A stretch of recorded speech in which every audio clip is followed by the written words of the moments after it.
الحمد لله نحمده ونستعينه ونستغفره ونؤمن به ونتوكل عليه ونعوذ بالله من شرور أنفسنا ومن سيئات أعمالنا من يهده الله فلا مضل له ومن يضلله فلا هادي له وأشهد أن لا إله إلا الله وحده لا شريك له وأشهد أن سيدنا ونبينا ومولانا محمدا عبده ورسوله صلى الله تعالى عليه وعلى آله وأصحابه وأزواجه وبارك وسلم تسليما كثيرا كثيرا. أما بعد فأعوذ بالله من الشيطان الرجيم. بسم الله الرحمن الرحيم. إن هذا القرآن يهدي للتي هي أقوم ويبشر المؤمنين الذين يعملون الصالحات أن لهم أجرا كبيرا. وعن أم المؤمنين عائشة رضي الله تعالى عنها قالت قال رسول الله صلى الله عليه وسلم إن لكل شيء شرفا يتباهون به وإن بهاء أمتي وشرفها القرآن أو كما قال عليه الصلاة والسلام. میرے عزیزوں، دوستوں، بزرگوں، ماؤں اور بہنوں، اللہ رب العزت کا یہ ہم پر احسان ہے کہ اس نے ہمیں اور آپ کو قرآن پاک جیسی عظیم نعمت مرحمت فرمائی اور اس قرآن پاک کی نسبت پر ہونے والے اس عظیم جلسے میں ہمیں اور آپ کو شرکت کی توفیق مرحمت فرمائی. اللہ رب العزت کا یہ ہم پر احسان ہے، اس پر اللہ کا جتنا شکر ادا کیا جائے کم ہے. اس لیے کہ قرآن صرف ایک آسمانی کتاب نہیں ہے. جیسے اللہ نے تورات اور انجیل کو آسمانی کتاب بتلایا ہے، قرآن صرف ایک آسمانی کتاب نہیں ہے بلکہ قرآن اللہ رب العزت کے اندر سے نکلا ہوا کلام مبارک ہے، جس کو اللہ نے قیامت تک آنے والے تمام انسانوں کی ہدایت کا ذریعہ بنایا ہے اور اللہ نے قیامت تک آنے والے تمام انسانوں کے لیے زندگی گزارنے کا ایک روشن راستہ بتلایا ہے. یہ قرآن ہمارے لیے ہدایت بھی ہے، یہ قرآن ہمارے لیے ایک روشن راستہ بھی ہے، یہ قرآن ہمارے لیے عزت کے حاصل ہونے کا سب سے مضبوط ذریعہ بھی ہے اور یہ قرآن اللہ رب العزت کے قرب کے حاصل ہونے کا ذریعہ بھی ہے اور یہ قرآن اس دنیاوی زندگی کے پرسکون ہونے کا ذریعہ اور آخرت کی کامیابی کا ذریعہ ہے. اس لیے یہ قرآن کوئی معمولی کتاب نہیں ہے، یہ قرآن وہ کتاب ہے جس کے بارے میں حدیث پاک میں فرمایا گیا اذا احب احدکم ان یحدث ربہ فلیقرأ القرآن. جب تم میں سے کسی کا یہ جی چاہے کہ اللہ رب العزت سے بات کرے، جب تم میں سے کوئی یہ چاہے کہ میں اپنے مالک سے، اپنے خالق سے، اپنے رازق سے میں بات کروں، تو حضور پاک علیہ السلام ارشاد فرما رہے ہیں فَلْيَقْرَئِ الْقُرْآنَ. جو اللہ سے بات کرنا چاہے وہ قرآن پاک کی تلاوت کرے، کیونکہ قرآن پاک کی تلاوت کرنا اللہ رب العزت سے بات کرنا ہے. حضرت حسن بصری رحمت اللہ تعالی علیہ فرمایا کرتے تھے قارئ القرآن یخاطب ربہ، قارئ القرآن یخاطبہ ربہ. قرآن پاک کی تلاوت کرنے والا اللہ رب العزت سے بات کرنے والا اور قرآن پاک کی تلاوت کرنے والے سے خود اللہ رب العزت بات کرنے والے. جو آدمی قرآن پاک پڑھ رہا ہے وہ اللہ سے بات کر رہا ہے، اللہ اس سے بات کر رہے ہیں. میرے دوستوں، بزرگوں اور بھائیوں، یہ قرآن کوئی معمولی کتاب نہیں ہے. قرآن ہی ہدایت کا سرچشمہ ہے. جو انسان قرآن سے اپنا تعلق مضبوط کرے گا اللہ رب العزت اس کو ہدایت مرحمت فرمائیں گے. لیکن ہدایت اس آدمی کو ملے گی اس قرآن سے جو قرآن سے ہدایت کو چاہے گا، قرآن کے ساتھ اپنا تعلق مضبوط کرے گا۔ یہدی بہ اللہ من اتبع رضوانہ سبل السلام، اللہ قرآن کے ذریعے سے ہدایت اس شخص کو مرحمت فرماتے ہیں جو اللہ کی سلامتی کے راستوں کو چاہتا ہے، خود اس کی طلب کرتا ہے کہ مجھ کو سلامتی کا راستہ حاصل ہو جائے، مجھ کو ہدایت مل جائے۔ تو ایسے طالب کو، ایسی کوشش رکھنے والے کو، قرآن سے اپنا تعلق قائم کرنے والے کو اللہ رب العزت قرآن پاک کے ذریعے سے ہدایت مرحمت فرماتے ہیں۔ اور اللہ رب العزت کا وعدہ ہے جو انسان قرآن سے اپنا تعلق جتنا مضبوط کرے گا، جو انسان قرآن کی تعلیمات کے مطابق اپنی زندگی کو بنائے گا، فَمَنِ اتَّبَعَ هُدَايَ فَلَا يَضِلُّ وَلَا يَشْقَى، جو ہماری تعلیمات کا اتباع کرے گا، ہم نے جو ہدایت اتاری ہے آسمان سے یعنی قرآن پاک، جو اس کا اتباع کرے گا، فَلَا يَضِلُّ وَلَا يَشْقَى، نہ کبھی گمراہ ہوگا نہ کبھی بدبخت رہے گا۔ دنیا کے اندر بھی کبھی گمراہی اس تک نہیں پہنچ سکے گی، آخرت کے اندر کبھی بدبخت نہیں بنے گا، بلکہ وہ انسان کل قیامت کے دن بھی سعادت مند بنے گا، دنیا کے اندر بھی اس کو ہدایت ملے گی۔ اسی لیے سیدنا عبداللہ ابن عباس رضی اللہ تعالی عنہما قرآن پاک کی ایک آیت کی تفسیر کرتے ہوئے ارشاد فرمایا کرتے تھے، ضمن اللہ لمن قرأ القرآن واتبع ما فیہ ان یہتدی ویسعد، اللہ نے اپنے ذمے اس بات کو لیا ہے، اللہ ضامن بنے ہیں اس آدمی کے لیے جو آدمی قرآن پاک کی تلاوت کرے، قرآن کی تلاوت کر کر قرآن کی تعلیمات کے مطابق اپنی زندگی کو گزارے۔ فرماتے تھے اللہ نے اس کی ضمانت لی ہے، اللہ رب العزت اس آدمی کو ہدایت بھی مرحمت فرمائیں گے اور اس آدمی کو سعادت مند اور نیک بخت بھی بنائیں گے۔ میرے دوستوں، بزرگوں اور بھائیوں، ماں اور بہنوں، اگر ہم قرآن پاک کی تلاوت کرنے والے بنیں گے، قرآن پاک کو سمجھنے والے بنیں گے اور قرآن کو سمجھ کر قرآن پاک کی تعلیمات کے مطابق ہم اپنی زندگی گزارنے والے بنیں گے، تو جس طرح اللہ رب العزت نے حضرات صحابہ کرام کو کامیاب کیا، جس طرح صحابہ کرام کو ہدایت مرحمت فرمائی، جس طرح صحابہ کرام کو اس دنیا کی زندگی میں چین سکون مرحمت فرمایا، اسی طرح اللہ رب العزت ہمیں اور آپ کو بھی مرحمت فرمائیں گے۔ بڑے حضرت جی حضرت مولانا محمد الیاس صاحب رحمت اللہ تعالی علیہ فرمایا کرتے تھے، اللہ وہی ہے جو 1400 سال پہلے تھا، اللہ کا کلام وہی ہے جو 1400 سال پہلے جناب محمد الرسول اللہ صلی اللہ علیہ وسلم کے اوپر نازل ہوا۔ فرماتے تھے اللہ کے آج بھی وعدے وہی ہیں جو اللہ نے 1400 سال پہلے ہدایت کے کیے تھے، کامیابی کے کیے تھے، عزت کے کیے تھے۔ فرماتے تھے اللہ کے وعدے بھی وہی ہیں، اللہ بھی وہی ہے، اللہ کا کلام بھی وہی ہے، بس فرق اتنا ہے کہ اللہ کے کلام سے تعلق رکھنے والے بدل گئے،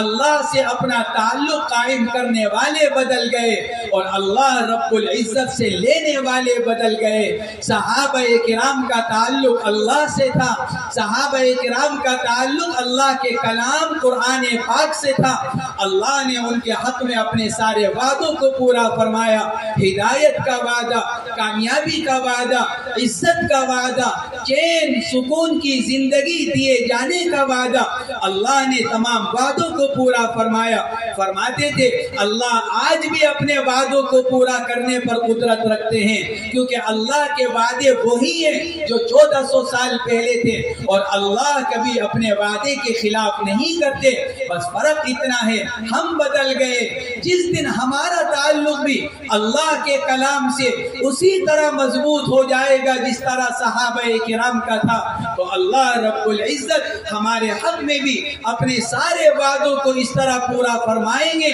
جس طرح اللہ نے صحابہ کرام کے حق کے بارے میں اپنے وعدوں کو پورا فرمایا تھا۔ اس لیے میرے دوستوں، ماؤں اور بہنوں، ہم سب قرآن پاک کے ساتھ اپنا تعلق مضبوط کریں، کیونکہ قرآن کے ساتھ ہدایت ہے اور قرآن کو چھوڑ کر سراسر گمراہی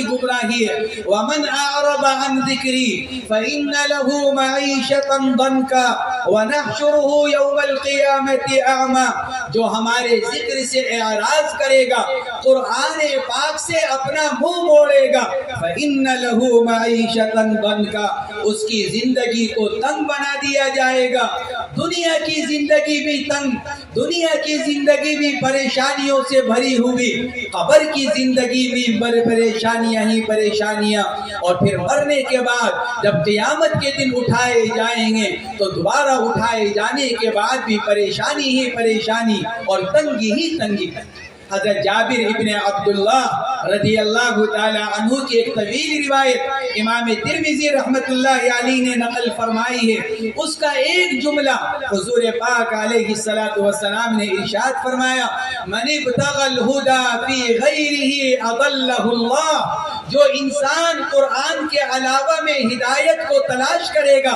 یہ چاہے گا کہ قرآن سے چاہے میرا تعلق نہ ہو، چاہے میں قرآن پاک کی تلاوت نہ کرتا ہوں، چاہے میرے گھر میں قرآن نہ پڑھا جاتا ہو، اور پھر بھی مجھ کو ہدایت مل جائے، حضور پاک علیہ السلام فرما رہے ہیں، من ابتغى الهدى في غیرہ اضلہ اللہ، اللہ کے کلام کو چھوڑ کر ہدایت کو تلاش کرنے والا کبھی ہدایت نہیں پائے گا، بلکہ اللہ اس کو گمراہ کریں گے۔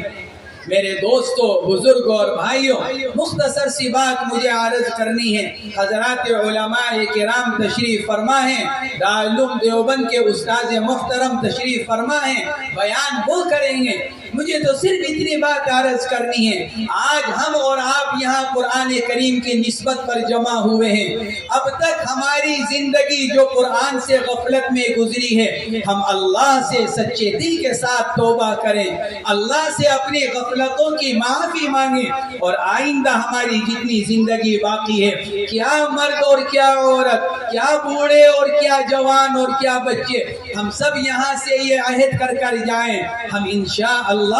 اپنی آئندہ کی زندگی میں قرآن پاک کے ساتھ اپنا تعلق مضبوط کریں گے۔ جو پڑھے ہوئے ہیں وہ روزانہ قرآن پاک کی تلاوت کا اہتمام کریں گے، روزانہ قرآن پاک اپنے گھروں کے اندر پڑھیں گے۔ میرے دوستوں اور بزرگوں، ماؤں اور بہنوں، اگر ہم گھروں میں قرآن پاک کی تلاوت کریں گے تو میرے دوستوں ساری برکتوں کے خزانے اللہ رب العزت کے پاس ہیں۔ اللہ کی ذات بڑی بابرکت ہے،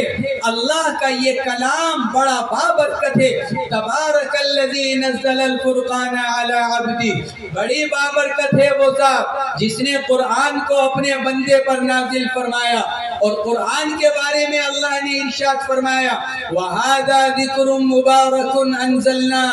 یہ برکتوں والا ذکر ہم نے اتارا ہے۔ میرے دوستوں، بزرگوں، ماؤں اور بہنوں، اگر ہم گھروں میں قرآن پاک کی تلاوت کو زندہ کریں گے، صبح ہونے کے بعد اگر ہم اپنے دن کی ابتدا نماز فجر کے بعد قرآن پاک کی تلاوت سے کریں گے، تو آج جو ہمارے گھروں میں بے برکتی ہے، آج جو ہمارے گھروں میں لڑائی اور جھگڑے ہیں، آج جو ہمارے گھروں میں نا اتفاقی نا اتحادی ہے، میرے دوستوں، بزرگوں، ماں اور بہنوں، قرآن پاک کے گھر میں تلاوت کرنے سے یہ ساری نحوستیں دور ہوں گی، آپس کے لڑائی جھگڑے ختم ہوں گے، یہ بے برکتی ختم ہوگی۔ قرآن کی تلاوت کی برکت سے ہمارے گھروں میں برکت آئے گی، ہمارے گھروں میں رحمتوں کا نزول ہوگا، ہمارے گھروں میں پیار و محبت آئے گی، ایک دوسرے کا احترام اور اکرام آئے گا۔ اس لیے میرے دوستوں، بزرگوں، ماں اور بہنوں، ہم میں سے جو قرآن پاک پڑھے ہوئے ہیں، روزانہ قرآن پاک کی تلاوت کا اہتمام کریں، اور جنہوں نے ابھی تک قرآن پاک نہیں پڑھا وہ اپنے عمر کو نہ دیکھیں کہ 40 سال 50 سال 60 سال کی عمر کو پہنچ گئے ہیں، اپنے بارے میں یہ تصور کر چکے ہیں کہ میں قرآن پاک نہیں سیکھ سکتا، میں قرآن پاک نہیں پڑھ سکتا۔ میرے دوستو بزرگوں، یہ سوائے شیطانی وسوسے کے، یہ سوائے شیطانی خیال کے اور کچھ نہیں ہے۔ ایک طرف ہم اپنے بچوں کو 8 سال 10 سال کی عمر میں حافظ قرآن بنانے کے لیے مدرسے میں بھیجتے ہیں، اس یقین کے ساتھ میرا 8 سال کا بچہ، میرا 10 سال کا پوتا نواسا حافظ قرآن بن جائے گا۔ اپنے بارے میں یہ تصور کرتے ہیں میں 40 سال کی عمر میں قرآن نہیں پڑھ سکتا، میں 50 سال کی عمر میں قرآن نہیں پڑھ سکتا۔ قرآن کہتا ہے وَلَقَدْ يَسَّرْنَا الْقُرْآنَ لِلذِّكْرِ فَهَلْ مِن مُدَّكِرٍ۔ علماء نے اس کے مختلف مطلب لکھے ہیں، ایک معنی اور مطلب یہ بھی لکھا ہے ہم نے قرآن پڑھنے کے لیے آسان کر دیا، ہم نے قرآن یاد کرنے کے لیے آسان کر دیا۔ ہے کوئی قرآن کو یاد کرنے والا؟ ہے کوئی قرآن کا پڑھنے والا؟ میرے دوستو بزرگوں، ماں اور بہنوں، اس روئے زمین کی سب سے آسان کتاب اللہ نے قرآن پاک کو بنایا ہے۔ قرآن سے آسان اس دنیا کی کوئی کتاب نہیں ہے۔ اس لیے اپنے بارے میں یہ تصور کرنا ہم 40-50 سال کی عمر میں قرآن نہیں پڑھ سکتے سوائے شیطانی وسوسے کے اور کچھ نہیں ہے۔ اس لیے ہم یہ طے کریں جنہوں نے اب تک قرآن نہیں پڑھا وہ انشاءاللہ قرآن پاک کو سیکھیں گے، قرآن پاک کو پڑھیں گے، تاکہ اللہ رب العزت کل قیامت کے دن ہمیں بھی وہ مقام، وہ رتبہ، وہ اجر و ثواب، وہ اپنی رضا مرحمت فرمائے جو اللہ رب العزت حاملین قرآن اور حافظ قرآن کو مرحمت فرمائیں گے۔ اور دوسری اور آخری بات بس یہ عرض کرنی ہے، دوسری بات یہ ہے میرے دوستوں بزرگوں اور بھائیوں، ہم خود بھی اپنا تعلق قرآن پاک سے مضبوط کریں اور دوسرے اپنی آنے والی نسلوں کے بارے میں سوچیں، اپنی اولاد کی فکر کریں۔ اگر ہم اس وقت اپنی اولاد کی فکر نہیں کریں گے تو میرے دوستوں بزرگوں، آج جو محنت ہو رہی ہے مسلمان نسلوں کو ان کے دین سے محروم کرنے کی، مسلمان بچوں کو ان کے قرآن سے دور کرنے کی، اگر ہم نے اپنی اولاد کے بارے میں نہیں سوچا اور فکر کی تو میرے دوستوں کہیں ایسا نہ ہو کہ خدا نہ خواستہ ہماری آئندہ آنے والی نسل ایمان سے محروم ہو جائے، دین سے خالی ہو جائے، قرآن پاک سے دور ہو جائے۔ اس لیے ہم سب یہ ارادہ کریں ہم اپنے گھر کے ایک ایک بچے کو، اپنے گھر کی ایک ایک بچی کو ہم قرآن پاک کی تعلیم انشاءاللہ دلوائیں گے۔ یہ مدارس، یہ مکاتب ہمارے بزرگوں نے اور اکابر نے اسی لیے قائم کیے تاکہ اس کے ذریعے سے ہمارے بچوں کو دین کی تعلیم دی جائے، ہمارے بچوں کو قرآن پاک پڑھایا جائے۔ میرے دوستوں بزرگوں اور بھائیوں، ہم سب یہ ارادہ کریں ہم اپنے بچوں کو بے شک اسکول میں بھیجیں، کالج میں بھیجیں، یونیورسٹی میں بھیجیں۔ ہمارے شیخ